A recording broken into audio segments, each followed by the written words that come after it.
Hello and welcome to Cave of the Cross Apologetics. I'm Patrick.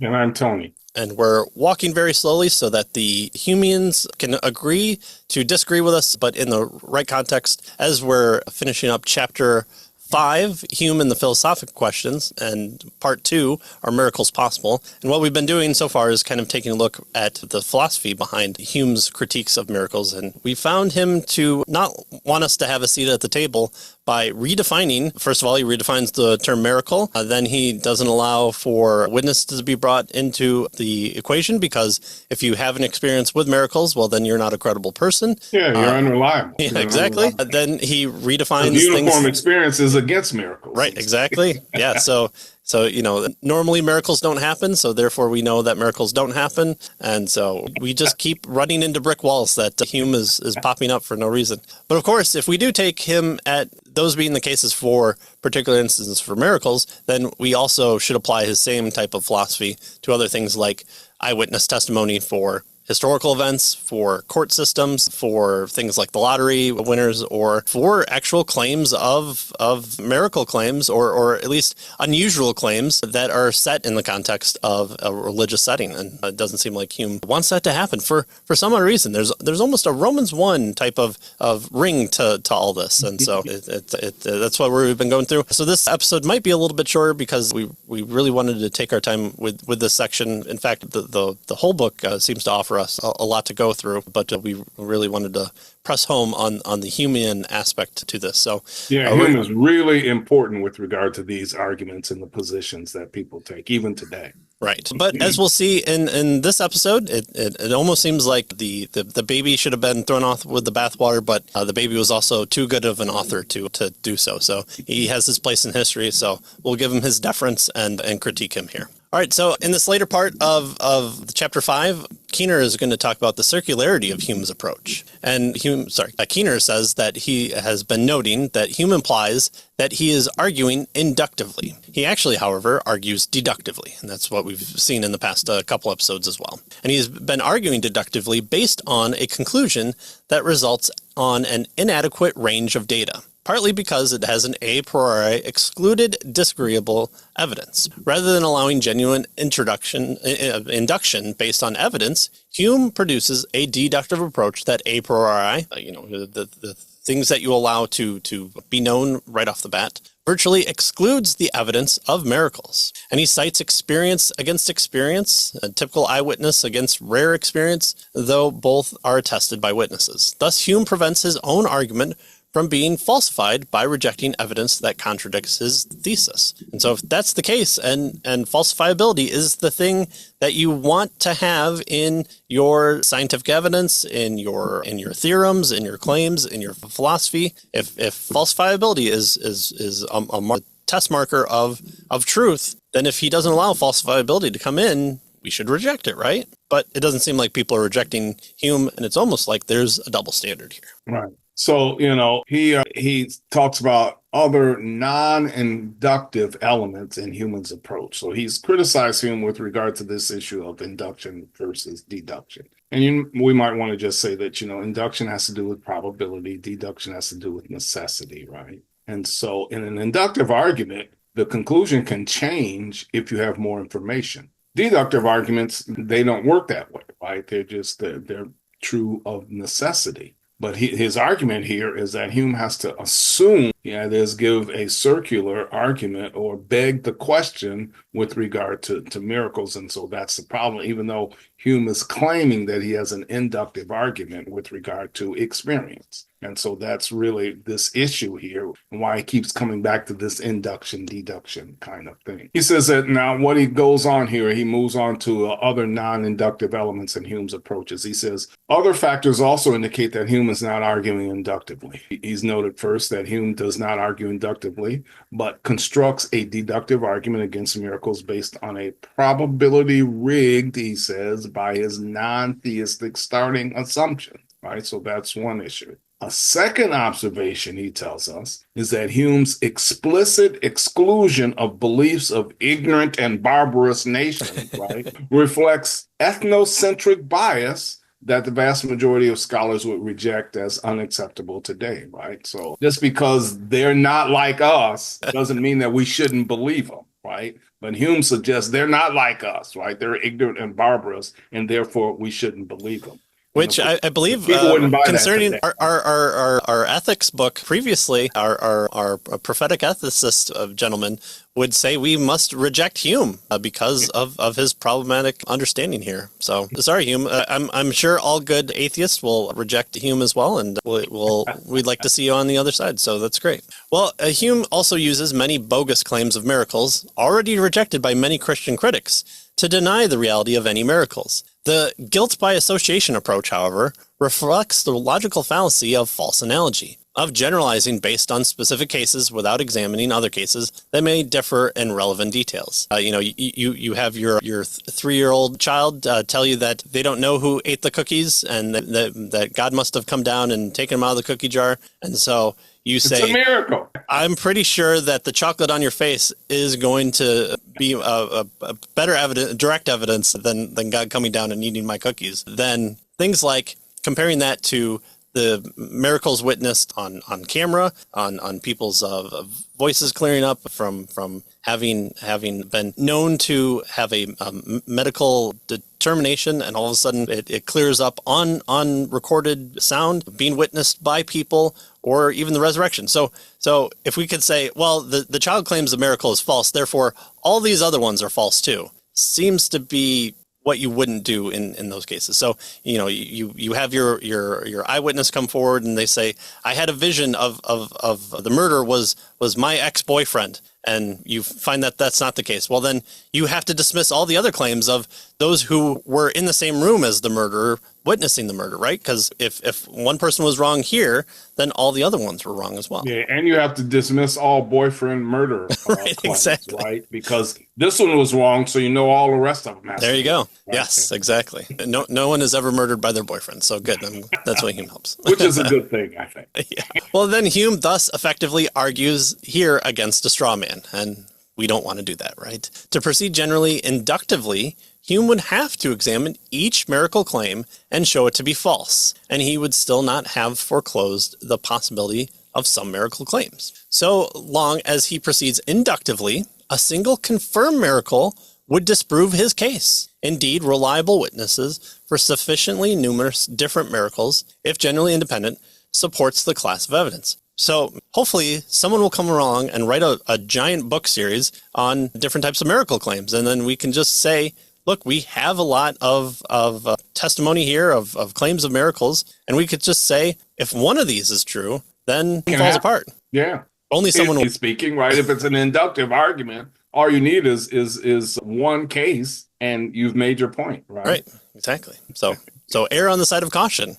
Maybe make a wager of some kind that says this. Oh, by the way, Keene's book is purported to be doing that. Oh, man, that's crazy. It's crazy. Yeah. All right, so what he does here near the end is he just, at least the end of this chapter, is that he just gives us a couple of examples of Hume's critics, right? Not very many, but just to try to make his case here. So he says, despite its glaring weaknesses, Hume's approach to miracles became popular and dominated much of the thought of the following era, right, that came after Hume. Nevertheless, from the start, he says Hume had serious critics. For instance, the Christian apologist William Paley, who sought to counter Hume by arguing that reliable testimony should be permitted to challenge what people assume was natural law. Paley's approach, he tells us on this point, is a reasonable one if one's definition of natural law proceeds from inductive observations, as Hume's is supposed to do. So again, an inductive observation is we make a generalization about what we have seen so far, right? So this happened, this happened, this happened, this happened, and therefore it seems like this always happens. But if we have a claim that it didn't happen this time, we need to take that into account, right? If we're doing induction, right? If every, swan that I've seen so far is white, and I say, well, I guess probably all swans are white, right? But then somebody says, well, you go to Australia and there are black swans. Oh, okay. Well, I can't say, yeah, but uniform experience says that all swans are white. Right. No. You need to take that into your argument. And so Paley is suggesting, and Keener here by proxy, that Hume doesn't do that. And so it's a deductive argument and it's not an inductive argument. In an inductive argument, if you have a counterexample that counts against the conclusion, right? You have a black swan that counts against the conclusion that you're making. And so if you have some credible testimonies, even in barbarous and ignorant nations, that claim to miracles, you got to take that into account, right? You just can't dismiss it because of uniform experience of me and my buddies, right? I mean, we put a whole bunch of criminals on a continent, and we said everything there is trying to kill you, and they're attempting to lure us over with their black swans. How dare they? Well, and if Paley sounds familiar, we talked about him in regards to Lydia McGrew's interview, the first one where he's the kind of originator of the undesigned coincidences. So Paley is a known person within the Cave to the Cross family. He also gave a powerful watch argument for design. Yeah. Too, right? That's right. All right. Well, how about in 1865, we have the Reverend James B. Mozley, and he pointed out the same problem that Keener and others have continued to note. He complained that the natural law tended to be a generalization from many examples, but such a generalization to exclude exceptions was an invalid use of inductive principles. Generalization should accommodate all the evidence. Thus, this approach to natural law unfairly ruled out exceptional cases which induction ought to have taken into account. And this is something that Plantinga, so he talks about things that you allow as defeaters to come in. And even if it's, a claim from a stranger, you should take it in and have it be part of your system to figure out if something happened. So, the claim that, do you know that you're cheating on your wife on a particular day? Well, we have you on video at this convenience store, but you know that you were in bed next to your wife that night. So does the testimony of the stranger and the video evidence outweigh for you? Does it defeat your claim of knowing that you were in bed next to your wife on that day? And so having these types of evidences just pushed to the side, you might say, well, hold on, let me take those into account, and maybe I'm sleepwalking. Maybe there's another explanation. But just to dismiss it outright and say those can't even enter into my purview of evidence, it's not what we do in induction. And so even with Plantinga, he's going to say you probably do have more warrant, but people's defeaters for what they know are varied and a little bit more on the subjective side there. So that's what Mozley is talking about is you can't just dismiss them. You have to allow them to be presented to you, and from there you evaluate them. But you can't just right out dismiss them, even if they're wild. So again, but police open up tip lines all the time. And they're going to tell you like 90% of them is misidentification or crazy people or the psychic mediums that they're going to not take into account. But sometimes those psychic mediums, they write the Hallmark movies based on the ones that do win out. And so you do have to take into account all those, because you never know what piece of information you can piece with another piece of information that breaks the case for you. So if we want, there's a claim of a miracle occurring in Houston, Texas, but then we discount anybody who has ever traveled to Houston, Texas in that time frame. Well, then we're going to be hard pressed to find someone who's an eyewitness to this miracle claim. But we're looking for eyewitness. We swear we're really looking for eyewitnesses. Doesn't seem the case. Yeah. Good. So Keener tells us that while the conclusion of Hume's argument has pervaded the Western worldview today, critics of his argument are stronger today than they were in the past. Right. David Johnson, he notes in a recent monograph on human miracles from Cornell University, says this: the view that there is in Hume's essay, or in what can be reconstructed from it, any argument or reply or objection that is even superficially good, much less powerful or devastating, is simply a philosophical myth, right? And he tells us that Johnson goes on to argue that Hume's argument is so inconsistent that it appears incoherent unless some unstated assumptions are fleshed out in some way or another, and scholars thus reconstruct the argument in various ways. And so Johnson, he tells us, persuasive thesis is that none of these reconstructions provide a coherent argument against miracles. Scathing.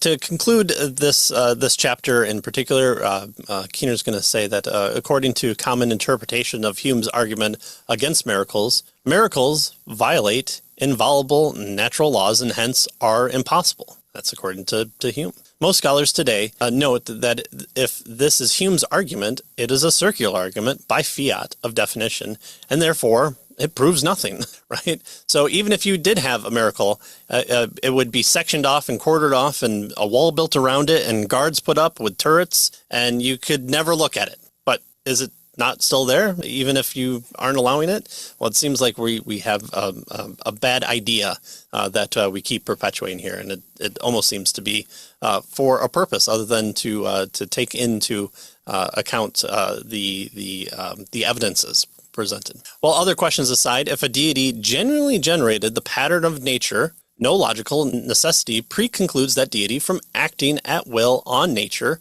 at a more complex level, just as a lesser intelligent agent within nature can do. And computer programmers, they set their language and they hit the enter key, and the program runs through, and they go, oh, but I want to make it do something more. I want to change it.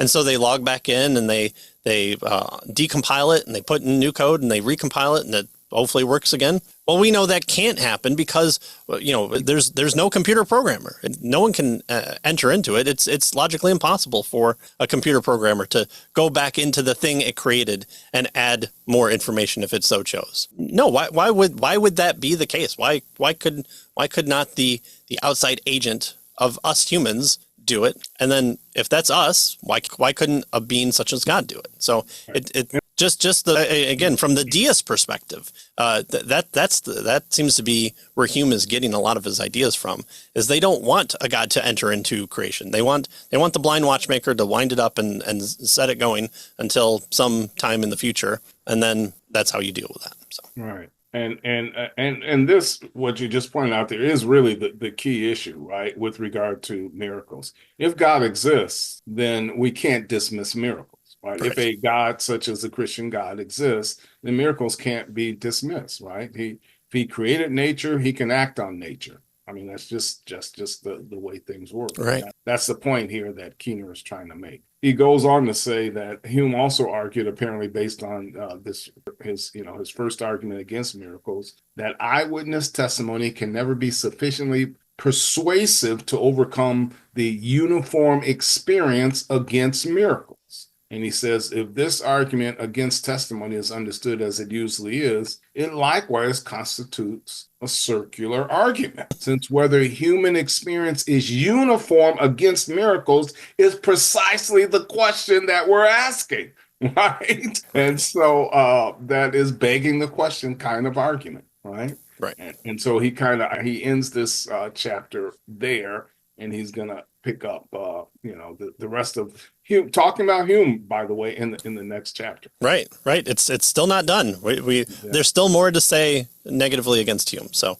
again, we're probably 2/3 of the way done, a little bit here in our book. We kind of plan to just go through this portion of Miracles by Craig Keener. So again, there's a lot that we haven't covered. There's I'm pleasantly surprised by Keener's writing style, and if you have kind of some notion and maybe watch a particular podcast along with this book to flesh out a little bit on some particular parts, I think you'll be pleasantly surprised at how well he's writing here. And so this is probably his more philosophically based approaches. But again, he gets into scientific approaches. He gets into eyewitness testimony.